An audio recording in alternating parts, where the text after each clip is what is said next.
Well, this is a bit of fun, isn't it? We've got music and movies and awards. This is such a special night. It's not easy to set a new tradition in a 1,000-year-old university and even at our 8th annual Skoll World Forum, but tonight we're about to experience another first. I'm so delighted to introduce our next guest, the first ever recipient of the Skoll Global Treasure Award. According to the Oxford Dictionary, one of the definitions of treasure is anything or person greatly valued or highly prized. Archbishop Desmond Tutu is someone whose life epitomizes that definition. The Archbishop is a teacher, a theologian, and a shining light whose singular commitment to creative nonviolence bent the arc of 20th century history towards justice. His defiance in the face of extreme adversity demonstrates a rare courage and extraordinary humanity that comes from a place of true love and compassion. We all know that Archbishop Tutu is widely regarded as South Africa's moral conscience. In 1984, he was awarded the Nobel Peace Prize for his internationally acclaimed leadership in the struggle against apartheid. And in 1986, he was elected Archbishop of Cape Town, the highest position in the Anglican Church of South Africa. We may also know that the Archbishop was appointed chairman of South Africa's Truth and Reconciliation Commission to investigate apartheid-era crimes. The model he established, based on truth as a foundation for forgiveness and reconciliation, was central to healing South Africa's divided society. But what we may not know about the Archbishop is that behind the scenes, he has an irrepressible sense of humor and a laugh that can't help but make people want to laugh along with him. I've come to know Archbishop Tutu through his role as chairman of the Elders, a group of eminent global leaders convened by Nelson Mandela to collectively address the major problems facing humanity. The Archbishop delicately manages his role as chair with humor and seriousness in equal doses, reminding us all that even in the darkest moments, we can still shine a light to guide the way. He even encourages us to call him Arch, a term that we use with great endearment. As Nelson Mandela once said of the Archbishop, his joy in our diversity and his spirit of forgiveness are as much part of his immeasurable contribution to our nation as his passion for justice and his solidarity with the poor. So here is a brief film celebrating the incredible life of the Archbishop.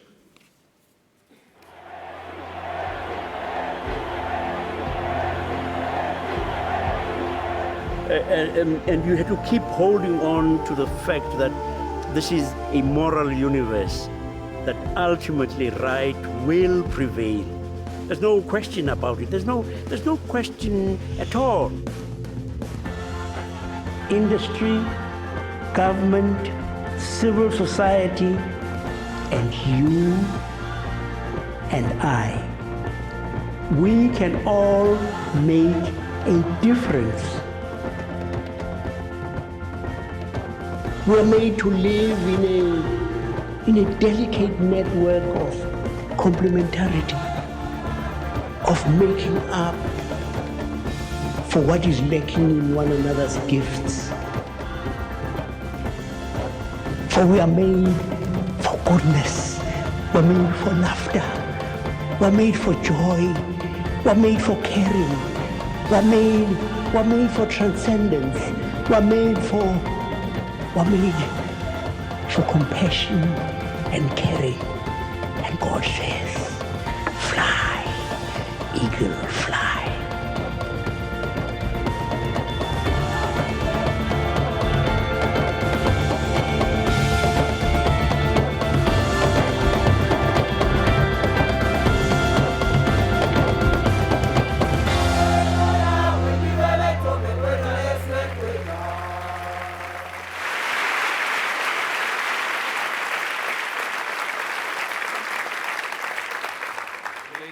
Gentlemen, the Skoll Foundation is truly honored to award the first ever Skoll Global Treasure Award to Archbishop Desmond Tutu.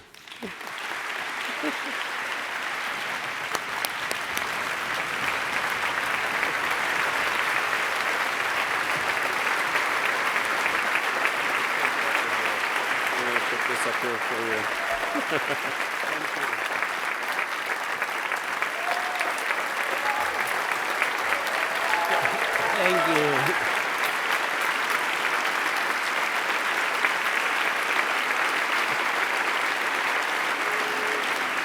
Thank you. Thank you so very much. I think it's probably a week or so ago, we were in San Francisco, and I was going to be preaching at the cathedral, Grace Cathedral, and they have a preschool attached to the cathedral, and I walked in,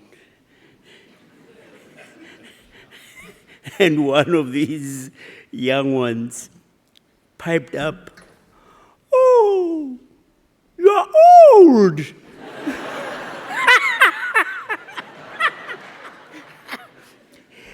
But one of the good things about being old is that you are allowed to be repetitive. You can tell the same stories, and sometimes tell it to the person who first told you the story.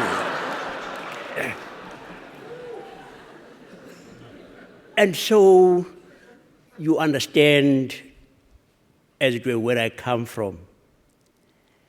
When I say I really am awed. I am awed by all of you. I'm awed by all of you wonderful recipients of the awards. I'm awed. I'm awed by the fact that you don't want to allow yourselves to be overwhelmed by the awfulnesses. Thank you, Jeff. Thank you, Sally. Thank you, all of you in the Skoll Foundation. You're just fantastic. And I do want to say a very special thank you to Tina.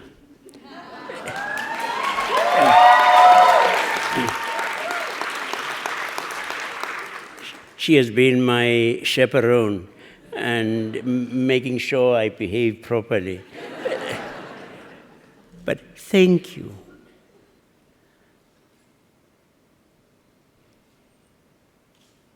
Jeff could have said, well, I've made my packet. And bye-bye, everybody, you know. But no.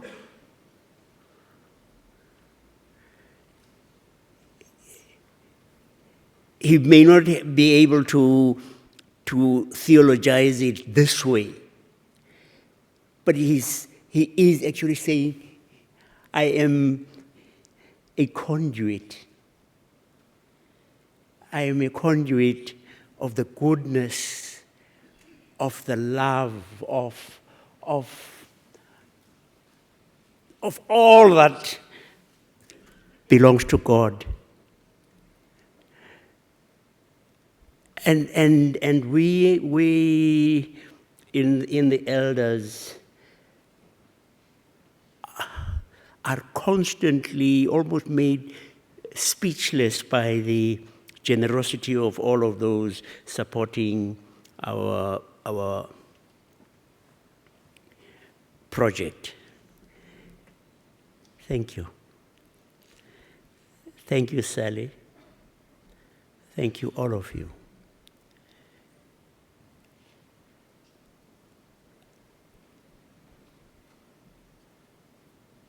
I want to tell you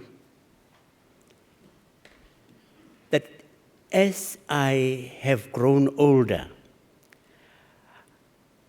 I have become increasingly aware of just how much I owe to others. I accept this incredible award representatively.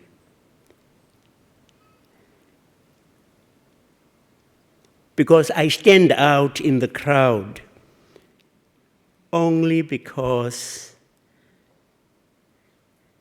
they are carrying me on their shoulders. Without them, I am nothing. It is those incredible people back home who have enabled me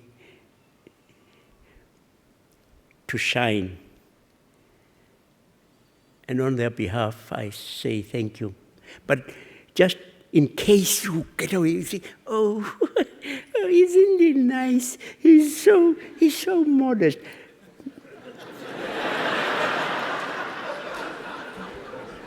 Nothing of the sort. I mean,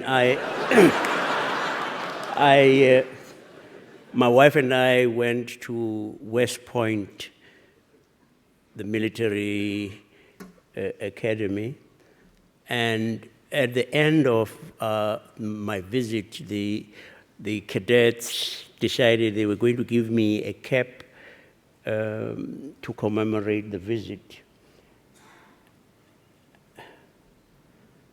And I tried the cap on.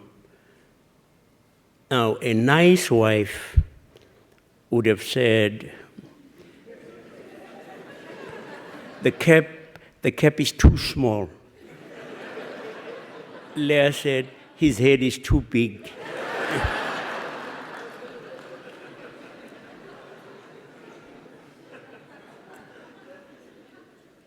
I get accolades really unfairly. People speak about the Truth and Reconciliation Commission as if it had been my creation. I did absolutely nothing. There were other people who were fantastic. I think the one thing that I am is I'm a good captain. I recognize that people are more gifted than I, and say, go for it. In the audience here, I think there is a young man, Paulus.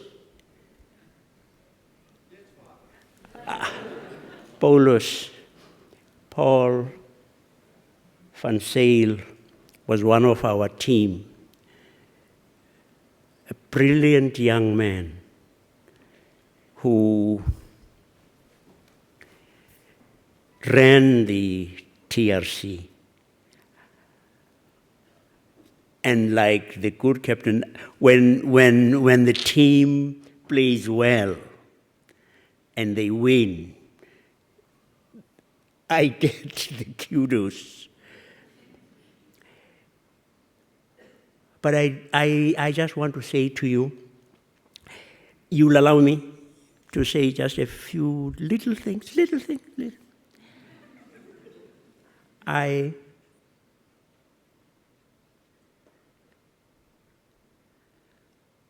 had a mother who was not educated beyond elementary school. She was a fantastic person. She was extraordinarily generous. Leah called her the comforter of the afflicted, because each time anyone had the worst of an argument, you're quite sure my mom would be on the side of the one who was having the worst of it. I resemble her physically. She was stumpy, and she had a large nose. But I always pray, please God, help me to be in my temperament, in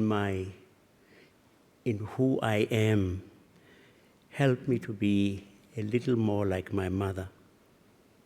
Please.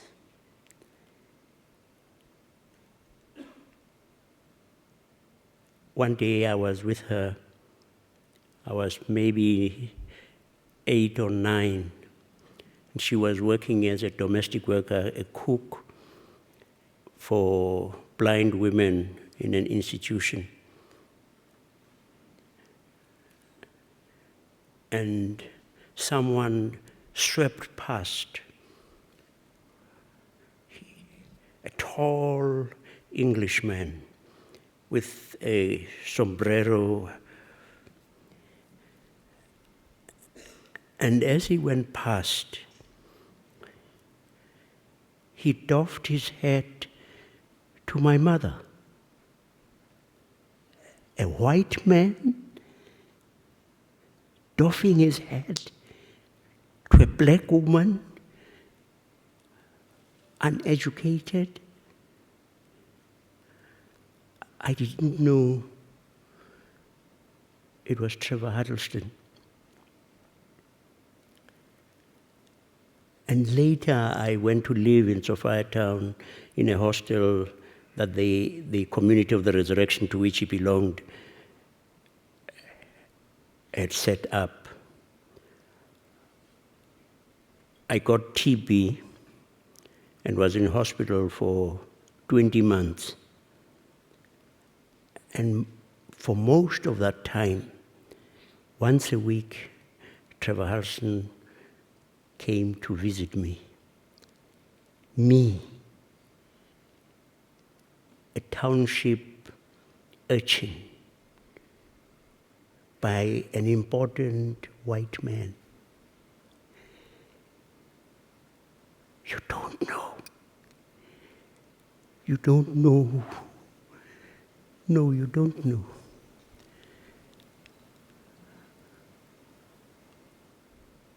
What that helped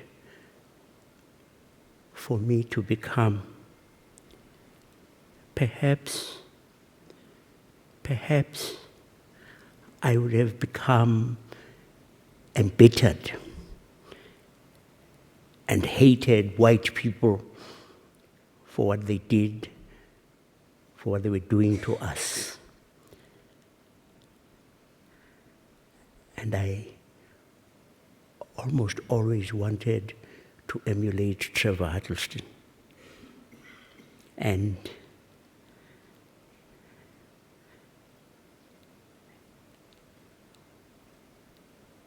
to be like my mother.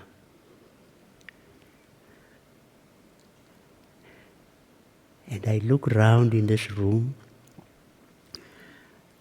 and I look around in my mind's eye in the places that you work. And I say, yes, we are made for goodness. We are made for transcendence. We are made for compassion. We're made for caring. We're made for sharing. We're made to be good. That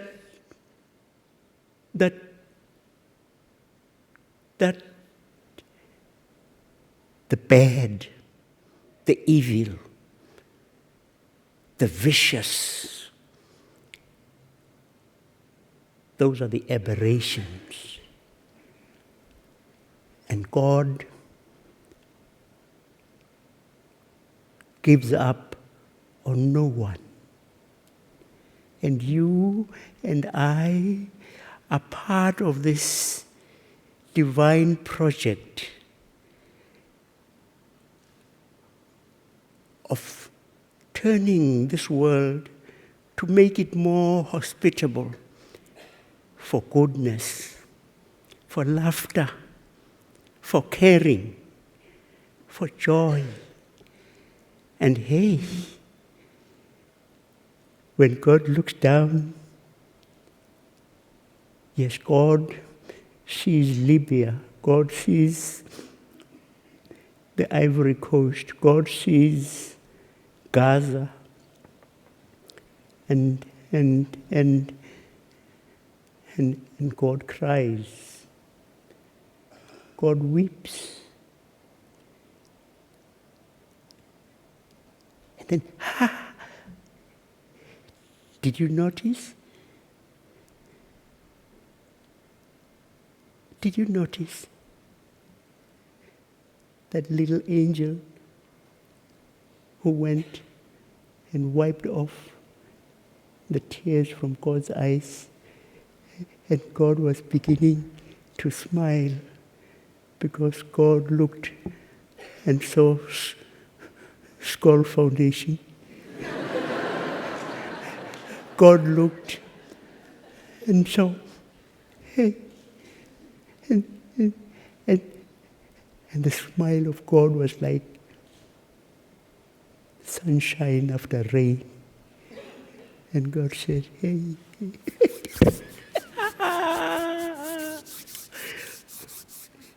they have vindicated me. They have vindicated me. Yes, yes, yes, yes, yes.